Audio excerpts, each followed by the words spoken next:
Hello friends, in this video I will show how to create walnut background paper in Microsoft Word document. So click on design and page color, fill effects, texture and find out this walnut paper. Then click on OK.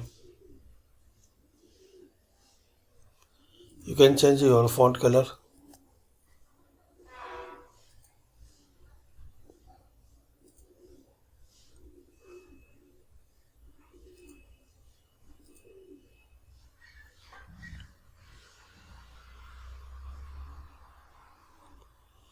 So thanks for watching guys. Comment this video useful for you.